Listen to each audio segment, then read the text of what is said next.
दोस्तों नमस्कार, मेरा नाम है कुलदीप कुमार। आप देख रहे हैं युवा दस्तक। युवा दस्तक पे आज हमारे साथ युवा साथी खुशबू हैं, जिनके साथ हम आज इस चर्चा में बात करेंगे कि किस संघर्ष के साथ खुशबू अपने गांव में पढ़ रही है। जिस गांव में खुशबू रहती है, उस गांव से जहां कॉलेज है, जहां तक जाती है, 4 से 5 किलोमीटर तक कोई साधन नहीं है जहां से वो पहुंच सके आसानी से। लेकिन पढ़ाई है जिसके लिए वो संघर्ष करती है। खुशबू का सपना है कि हमें आगे चल के एक नर्स बनना है। नर्स बन के अपने लोगों को, ख़ास तौर से महिलाओं के, लड़कियों के स्वास्थ्य को लेकर के काम करना है, क्योंकि गांव में कई दौर ऐसे देखे हैं जहां पे स्वास्थ्य की सुविधाएं ना होते हुए भी तमाम लोगों को तमाम तरीके की दिक्कतों का सामना करना पड़ता है। आज 21 साल की खुशबू अपने गांव में किस तरीके से इस संघर्ष के साथ आगे बढ़ रही है, हम खुशबू के साथ बातचीत करेंगे। युवा दस्तक पर जो आज हमारे साथ जुड़ी है, खुशबू खुद और तमाम लड़कियों के लिए प्रेरणा स्रोत बनना चाहती हैं कि हम कैसे अपने सपने को पूरा करें। हमारे घर की हालात ख़राब ज़रूर है, लेकिन हम पढ़ना चाहते हैं और हम कुछ करना चाहते हैं, क्योंकि हमें इस देश के संविधान ने हमें वो अधिकार दिए हैं, हमें वो अवसर दिए हैं जिनको हम लेकर के कर सकते हैं। आज युवा दस्तक पे हमारे साथ खुशबू है। हम खुशबू के साथ बातचीत करेंगे कि किस संघर्ष के साथ खुशबू अपने सपने के लिए जूझ रही है। खुशबू, अपना परिचय बताइए। मैं खुशबू जी। सिकरी राजा से रहने वाली हूँ। जी। और मम्मी पापा मुझको बड़ी कठिनाइयों के साथ पढ़ाते हैं। जी। और मुझे कॉलेज जाने में बड़ी दिक्कत होती है। जी। कितना दूर जाए आपका कॉलेज, कैसे जाते हो? यहाँ से हम पैदल जाते हैं और रोड से अमरगढ़ से बस पकड़ते हैं। बस मिलती है तो लेट हो जाते हैं, लेट पहुँचते हैं, क्लास में निकल जाता है।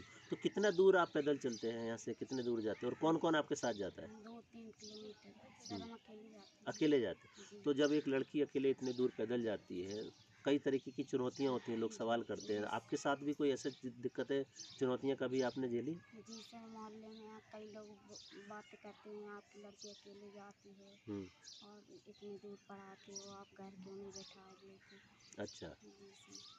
तो आपको क्या लगता है कि लड़कियां इसी वजह से स्कूल जाना बंद कर देती हैं कि जो ताने आपको मिल रहे हैं वो लोगों को मिलते हैं? जी सर, लड़कियां यही वजह से, कानों की वजह से कॉलेज जाना बंद कर देती है। तो आपके गांव में और कितनी आपकी जैसी लड़कियां होंगी जो जाती नहीं है, घर बैठ गई?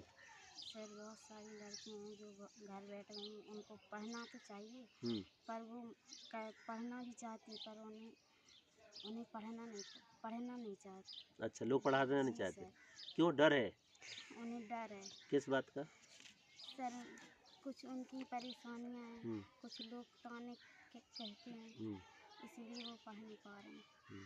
तो आपकी कभी ऐसी लड़कियों के साथ बातचीत होती है, आप उनसे मिलते हो, क्या बताते हैं? जब आप सब आपसी दोस्ती होती है तो जी सर। कुछ तो चर्चा होती होगी ना? जी सर। तो ऐसे ही युवा दस्तक पे भी बहुत सारे युवा साथी आपको सुन रहे हैं, देख रहे हैं। उनको क्या आप बताना चाहती हैं कि किस तरीके की चुनौतियां जो आप लोग आपस में चर्चा करते हैं?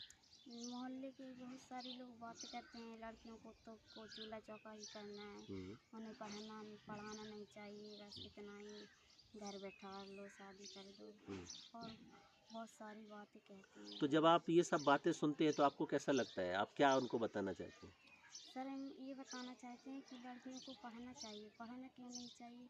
लड़कियां भी तो लड़कों के समान होती हैं, उन्हें भी पढ़ना चाहिए। बिल्कुल।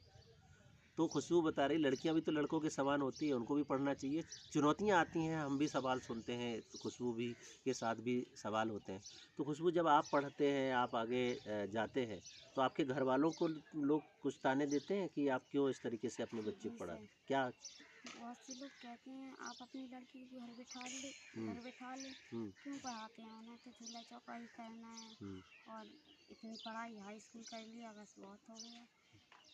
तो हाई स्कूल कर लिया, बहुत हो गया, आप क्यों अपने बच्ची को पढ़ाते हैं? घर बैठा लीजिए, उनको तो चूल्हा चौका ही करना है। ये सवाल हर रोज़ खुशबू के कानों में आते हैं और खुशबू के माता पिता के कानों में आते हैं, लेकिन उन तमाम सवालों की परवाह किए बगैर खुशबू पढ़ रही है। खुशबू, आपका सपना क्या है, क्या बनना है? जी सर, हम नर्स बनना चाहते हैं। नर्स बनना है। तो आपने नर्सिंग का क्यों चुना? आपको क्या लगता है कि आपके जैसी कोई नर्स है, या फिर आपने नर्सिंग का पेशा क्यों चुन रहे हैं? सर हम सोच रहे हैं कि हमारे गांव में लोग परेशानियां झेलते हैं, बीमार हो जाते हैं, पर हम ये सोच रहे हैं लोगों के स्वास्थ्य के लिए कुछ करना चाहते हैं। तो आपके आसपास कोई ऐसी घटना आपको याद है जिसमें लोग बीमार हो गए, उनको इलाज नहीं मिल पाया, फिर उनको और अलग तरीके की दिक्कतें हुई?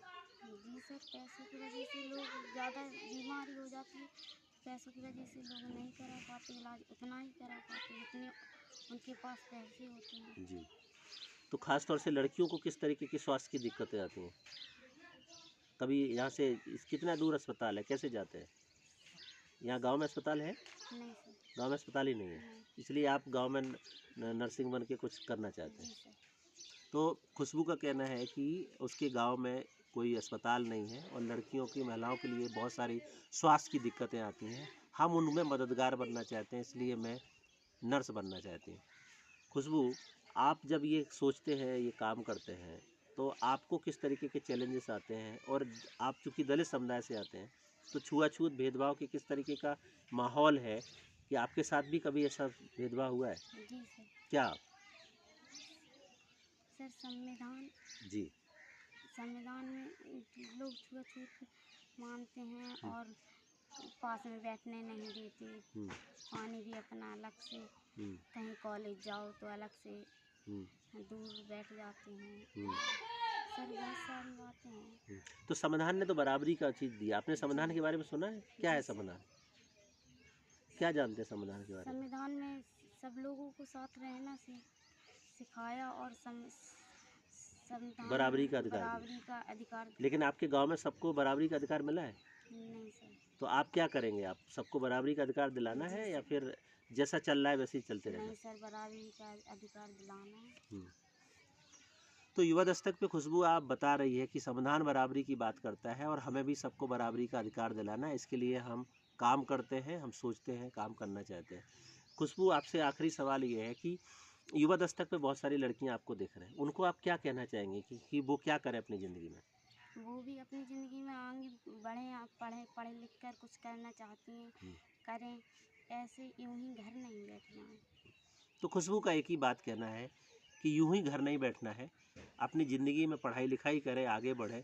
यूं ही घर बैठ गए तो तमाम तरीके के चैलेंज तो आएंगे ही आएंगे और ज़िंदगी बर्बाद हो जाएगी। अगर आप कुछ पढ़ेंगे, कुछ करेंगे, कुछ बन जाएंगे तो आपको सम्मान भी मिलेगा और आप इज्जत से अपनी ज़िंदगी जी सकते हैं।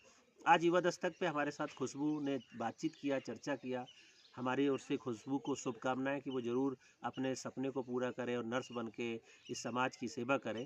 और तमाम युवा साथी जो आज खुशबू को देख रहे हैं, वो ज़रूर इस बात से सीख ले सकते हैं कि कितनी भी कठिन परेशानियाँ क्यों ना हो, कितने भी हालात ख़राब क्यों ना हो, लेकिन युवा आज अपने आप को बदलना चाहते हैं। उनके अंदर जो छटपटाहट है, संविधान को जान रहे हैं कि मुझे कुछ करके दिखाना है। वो ख़ास तौर से ऐसे युवा जो दलित कम्युनिटी से आते हैं, बहुत वंचित तबके से आते हैं, उनके अंदर ये जो चेतना है वो पहला सीढ़ी है, क्योंकि इनके जो माता पिता हैं, इनका जो बैकग्राउंड है वो बहुत गरीबी हालात में जिए हैं, जिनके पास शिक्षा भी नहीं है।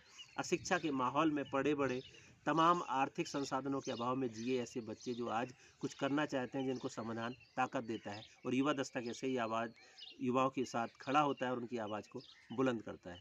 आज की चर्चा में इतना ही। कल फिर मिलेंगे एक युवा साथी के साथ। तब तक के लिए नमस्कार। जय भीम, जय संविधान। देखते रहे युवा दस्तक।